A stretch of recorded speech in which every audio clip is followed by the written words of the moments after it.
Hello and welcome back to my channel. And today we are going to read the criticisms against Bahupurushvat or Purush Bahutva. The first argument is that while formulating the concept of Purusha, Samkhya philosophers have accepted a spiritual entity beyond space and time. But while proving the plurality of Purusha, they are accepting it as an empirical entity conditioned by space and time by ascribing gunas of Prakriti on Purushas.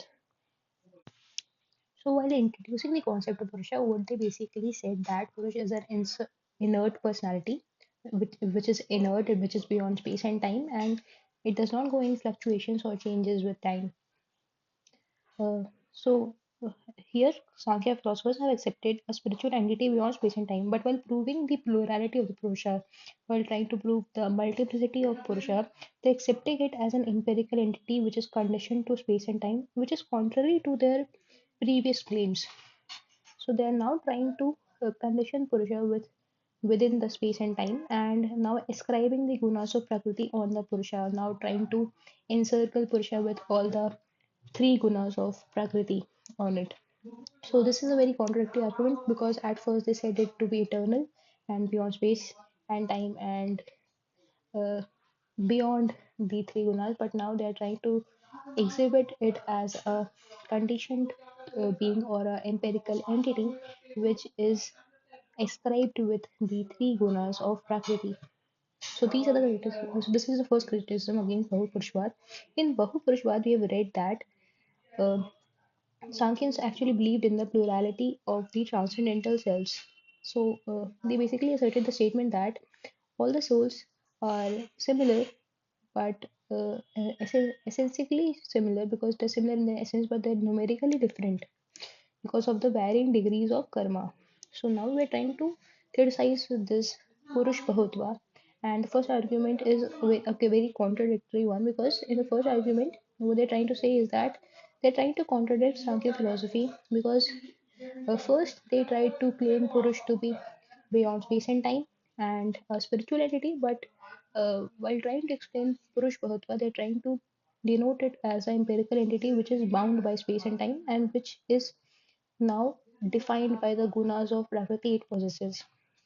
The second argument is the arguments extended by Samkhya to prove the plurality of Purusha turn out to be arguments to prove plurality of jivas or empirical individuals, which is not denied even by the monistic Advait Vedantins. So these arguments which are given by Sankhya in order to prove their theory or in order to prove their claims of the plurality of the Purushas is basically the arguments which are given to prove the plurality of the jivas or the empirical individuals, which is not even denied by the Advait Vedantis who follow the monastic order, who believe in monism basically. So this jiva over here is different from those mentioned in the Jaina philosophy. Here it is an empirical individual, just the empirical worldly beings. The third argument is birth, death, different kinds of sense organs, etc., belong to body, which is an evolute of Prakriti. Thus, multiple number of bodies and the birth and death associated with them never point to plurality of the Purusha. So, these are actually the features of empirical self or the empirical body, which is an evolute of Prakriti itself, and this does not uh, translate back to Purushas and does not point to the plurality of the Purushas. The fourth is the Sankhya system maintains that self is neither bonded nor it liberates, nor does it transmigrate. So they have rejected the concept of transmigration of the soul or self. So self is neither bonded nor it liberates, nor does it transmigrate. So where does it go then? Since it is beyond the gunas of Prakriti. The bondage is only apparent, so it is just illusory. The Shanghi cannot prove the plurality of cells by saying that bonded souls differ in the level of gunas.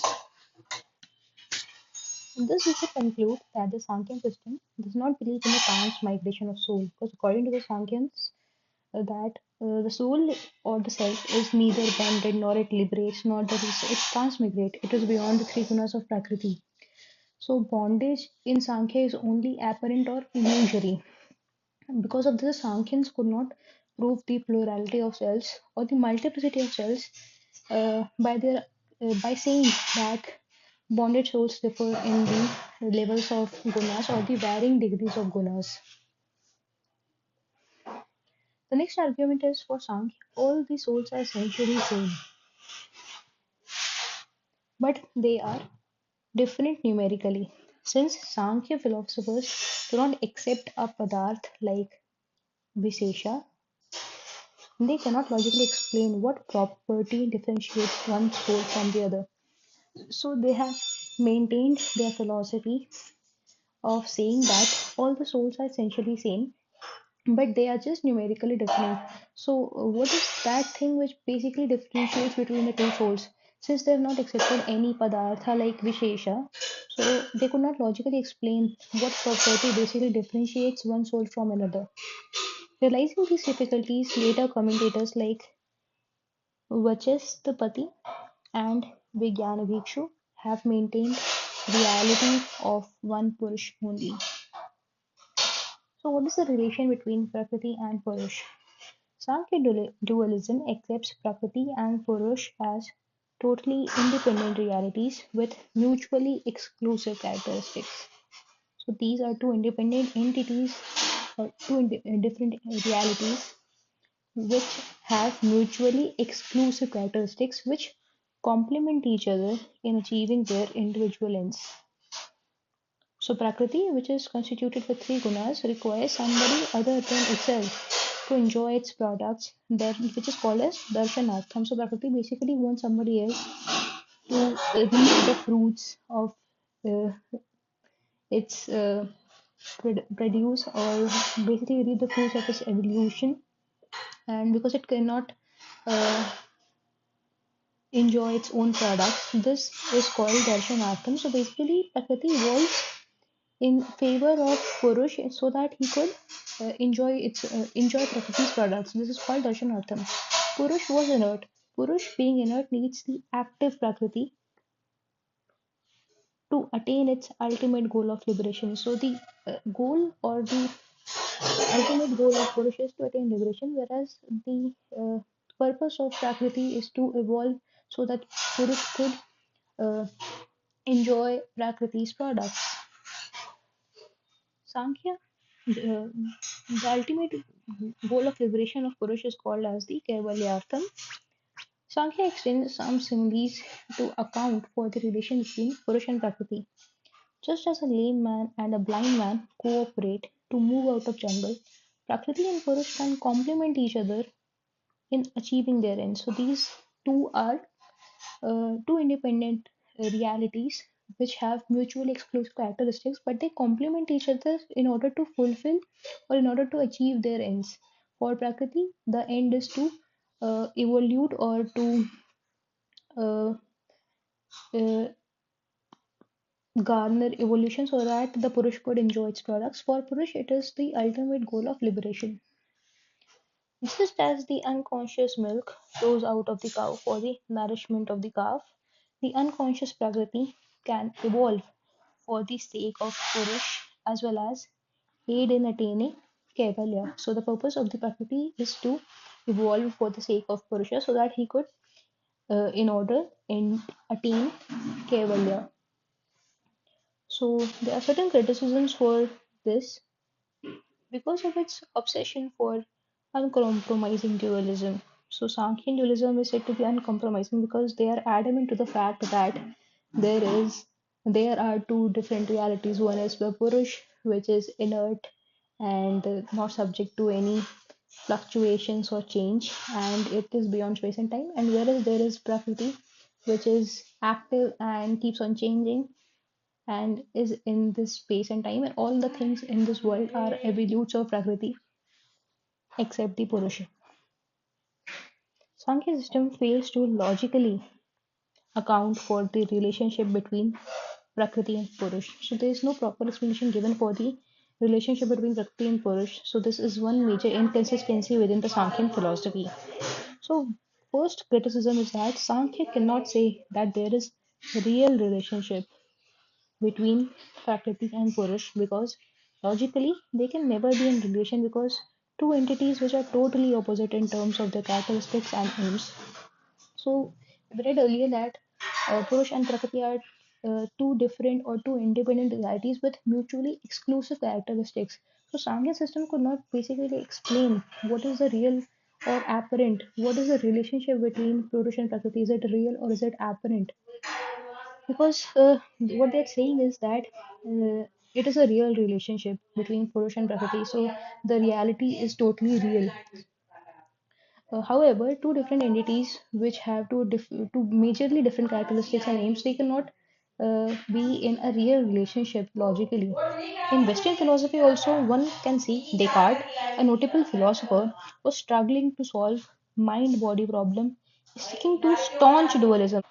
So we could see that in Western philosophy also, Descartes, a notable philosopher, faced this problem of dualism because he was adamant or he was so much he sticked so much to the staunch dualism and he was unable to solve or struggling to solve the mind-body problem or mind-body dualism. The second argument is that if Sankhya claims there are an apparent relationship between the two realities, as they do in their theory of Samyogabhasa, semblance of contact, then the evolution of Prakriti, which is the result of this contact, also becomes apparent.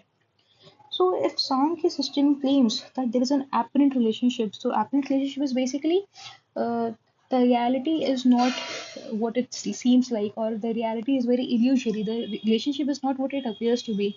It is a accidental association or a mistaken belief or mistaken perception. So, if Sankhya claims that there is an apparent relationship between the two realities, which is the Purush and Prakriti, as they do in the theory of Samyogabhasa. So, in the theory of Samyogabhasa given by Sankhya, what they're trying to say is that Purush and Prakriti, the association of both of them, is just an accidental or an illusory one. So, they don't actually uh, merge into each other, or there is not a real relationship between them.